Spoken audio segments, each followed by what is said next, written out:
Y ahora en Asturias Hoy por Hoy queremos acercarnos a la figura de un asturiano ilustre que probablemente muchos de nosotros no conozcamos todavía, porque vamos a contribuir durante el próximo ratito de programa a aumentar el conocimiento que tenemos sobre quién fue el primer redactor español que trabajó en el New York Times, que estuvo cubriendo como corresponsal para este periódico norteamericano pues el asedio de Madrid en el 39, que tuvo la oportunidad de juntarse con los intelectuales pues más laureados de la época y que más recordamos todos, y que nació en Salas, allá por 1901. Hablamos de Jaime Menéndez Fernández, más conocido como El Chato. Emigró a Cuba ya por 1919. Allí se formó en lengua, en historia, en idiomas, deporte, arte, periodismo. Un día se convirtió en el primer español en formar parte de la prestigiosa redacción de New York Times. Allí el rotativo le envió como corresponsal a Madrid en 1932 para cubrir todo lo relacionado con la República Española, y fue uno de los últimos periodistas que permaneció en la capital de España cuando se rompió el asedio y las tropas nacionales entraron en Madrid. Falleció allá por 1969 y su figura forma parte de la historia que nos traslada ahora mismo su nieto, que es Chema Menéndez. Ha escrito sobre su abuelo, es escritor, fotoperiodista, investigador, documentalista. Ha sido fundador de la agencia Febus para recuperar a intelectuales, escritores y periodistas, además de artistas de la Segunda República, la Guerra Civil Española, el franquismo. Ha publicado su primer libro titulado La epopeya del Chato, una biografía sobre su propio abuelo, y en fin, ahora está empeñado en trasladarnos más de la figura del Chato. Miradas de una época, así se titula este libro que ahora nos ocupa en estos próximos minutos de Asturias Hoy por Hoy. Al teléfono tenemos a Chema Menéndez. Chema, ¿qué tal? Muy buenos días. Muy buenos días y muchísimas gracias por esta gran oportunidad, porque, bueno, como bien has dicho, este libro funciona con el tema del crowdfunding, que es el micromecenazgo. Y si no tenemos mecenas, no tenemos libros. Así que necesitamos a todos los asturianos de pro que valoren la cultura y valoren la historia para que colaboren en este proyecto, que es el libro El Chato, Miradas de una época, en libros.com. No tienen nada más que entrar en esa web, buscar libros en campaña, luego El Chato, Miradas de una época, y luego ya seleccionar las opciones que hay desde la más económica, 22 euros, a luego con extras, fotografías inéditas de Jaime Menéndez El Chato. Pueden coger también la tarjeta de redactor que tenía del New York Times, etcétera, etcétera, etcétera. Y eso es súper, súper importante, y por favor, desde aquí hago un llamamiento a los paisanos astures para que colaboren en el proyecto. Seguro que después de la charla que vamos a mantener les va a interesar a más de uno, porque hablamos de un intelectual asturiano nacido en Salas, que emigró pronto hacia Cuba, que allí se formó y que acabó formando parte, fíjense ustedes, de la redacción del New York Times, ejerciendo como corresponsal, codeándose con intelectuales pues de lo más granado de la época. ¿Quién era el Chato? Bueno, pues el Chato yo creo que debe ser, yo creo, por lo que he podido estudiar, nace realmente en Sobrerriba, que es una aldea que pertenece a la parroquia de Cornellana, que apenas tiene 100 habitantes.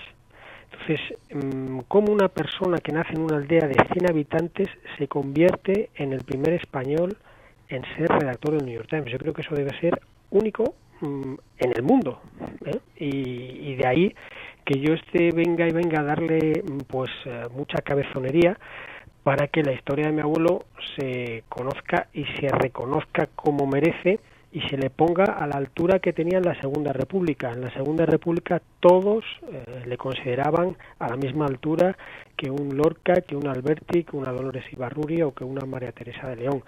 Y sin embargo, por culpa de la dictadura, cayó al olvido.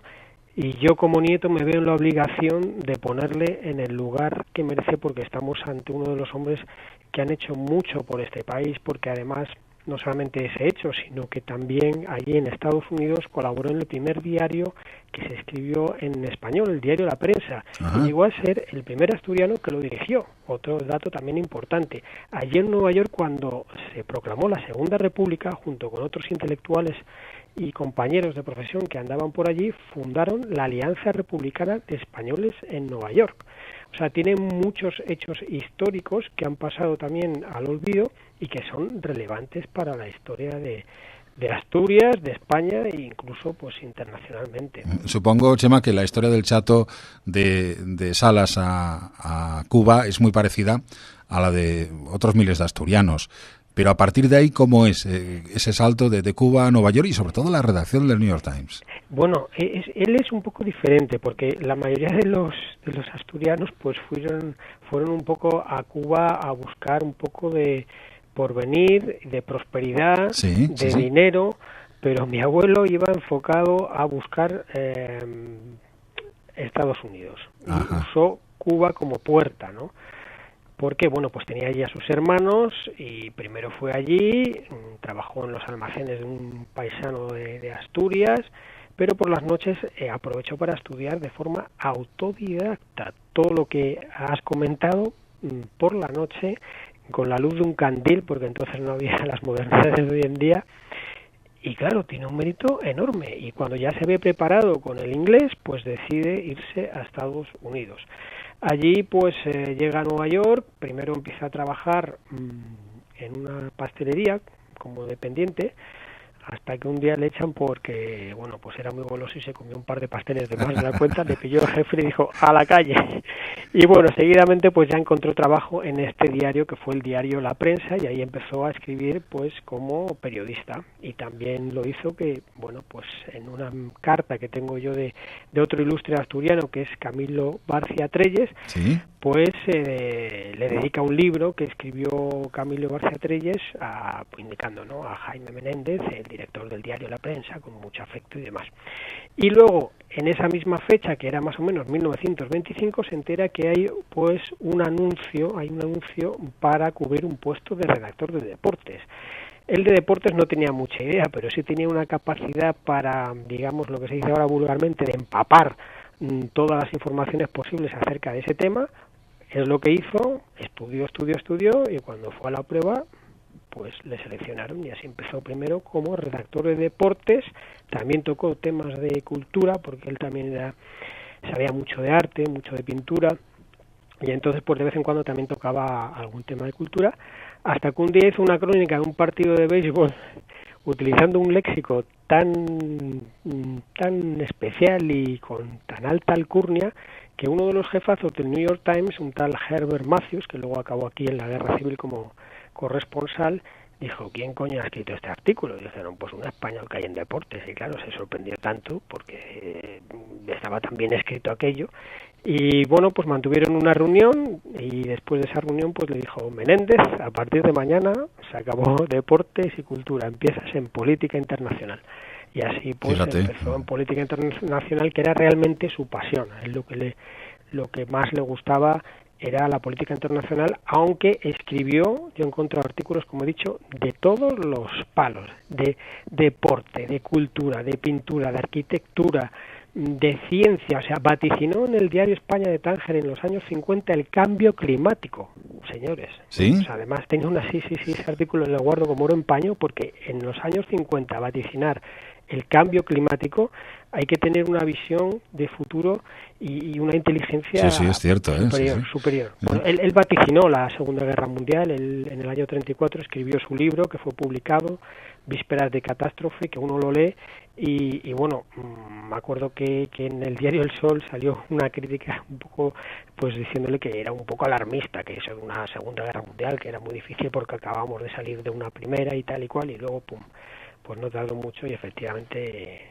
Uno imagina además, Chema, que bueno, siendo español y también experto, digamos, en política internacional, como tú nos comentabas hace un instante, pues le valió que le trasladasen ya en el 32 a España a informar sobre la República, ¿no? Claro. El New York Times pertenecía a la NANA, que era una organización a la cual formaban parte todos los periódicos americanos más importantes. Y entonces, a través del New York Times, la NANA, que es la North American Newspaper Alliance, le manda a Madrid como corresponsal. Y desde Madrid pues trabajó como corresponsal principalmente para el New York Times, pero también para los otros diarios que tenía la NANA.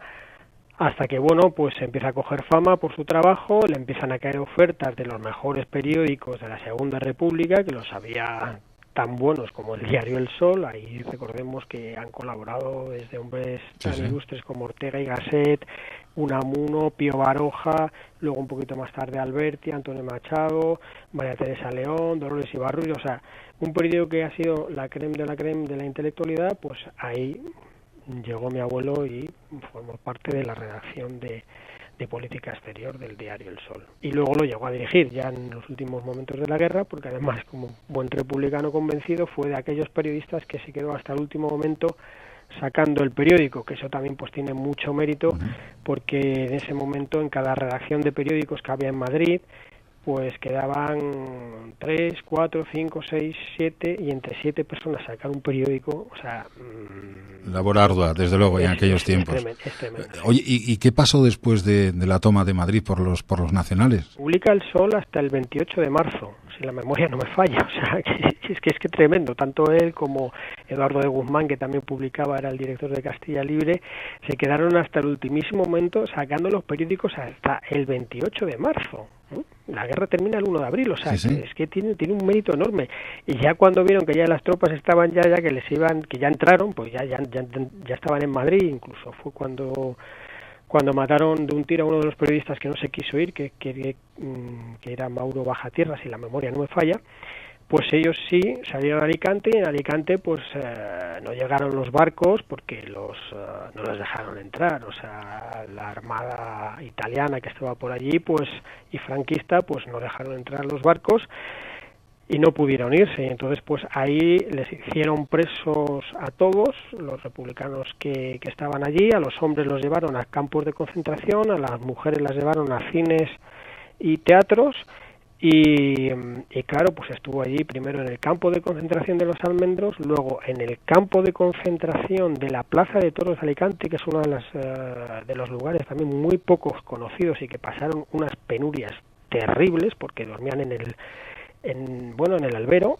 Y imagínate cuando llovía, pues ahí todos en un escaso medio metro de espacio, todos apelotonados, durmiendo ahí con las humedades, horroroso sin comida, porque no les llevaban nada de comer, o sea, una situación horrorosa, más luego las torturas físicas y psicológicas que sufrían. Y luego de ahí pues fue a otro campo de concentración que estaba un poquito más arriba, el Castillo de Santa Bárbara en Alicante, que ahí pues igual unas condiciones pésimas, y él, como lo escribió todo en un libro que luego se fue sacando a escondidas, donde contaba el día a día, pues uno claro va viendo lo que sufrían y dice, madre mía de mi vida, ¿no? O sea, detalles, te voy a contar un detalle, es un poco desagradable, ¿no? Pero es la cruda realidad. En el Castillo de Santa Bárbara hacían sus necesidades justo al lado, es decir, los presos olían sus propias heces las 24 horas del día.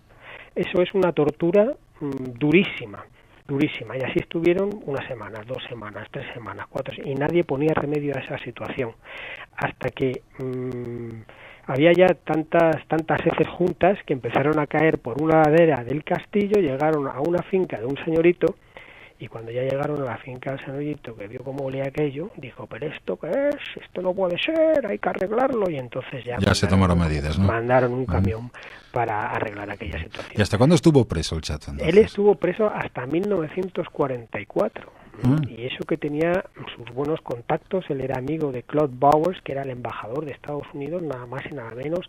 Tenía buenos amigos en la prensa que estaban destinados a la embajada de Estados Unidos aquí en Madrid, pero aún así tuvo que, como digo yo vulgarmente, chuparse 5 años por haber escrito artículos en la prensa republicana y por adherirse a la rebelión militar. Es curioso, los que se rebelaron acusaron a los periodistas de rebelión militar sin ser militares y sin haberse rebelado. O sea, en fin, el mundo al revés, ¿no? La gran pantomima tragicómica, que así lo comentaba mi abuelo, ¿no? A mi padre, ¿no? Era una pantomima tragicómica. Desde luego, es una figura que merece la pena conocer más.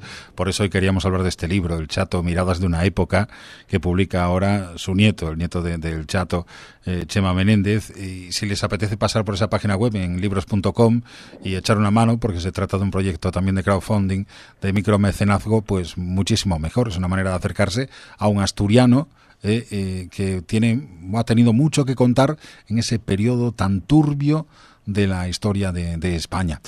Queremos agradecerle a Chema Menéndez, su nieto, que nos haya acompañado este ratito y nos haya hablado del libro. Chema, muchísimas gracias. Una cosita más que querría decir es que este libro, aparte de tener una biografía bastante rigurosa de mi abuelo, ¿sí? Vamos a incluir centenares de fotografías de la época, muchas de ellas inéditas, por ejemplo, de Federico García Lorca, de Miguel de Unamuno, de Lorenzo Ibárruri, de María Teresa León, y también muchas fotografías de su ruta. Yo lo llamo la ruta del Chato, donde él estuvo desde sus comienzos, es decir, Asturias va a salir mucho, paisajes asturianos de su pueblo, de sus entornos, etcétera, etcétera. Por eso pido que los asturianos, por favor, apoyen este proyecto en libros.com.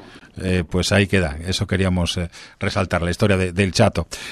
Oye, Chema, muchas gracias, muy agradecidos, y nada, a seguir investigando, porque no solamente la figura de tu abuelo te ocupa en estos tiempos, sino la de otros intelectuales que han tenido que pasar por rigores parecidos durante la guerra o el franquismo. Muchísimas gracias. Un placer y gracias a vosotros.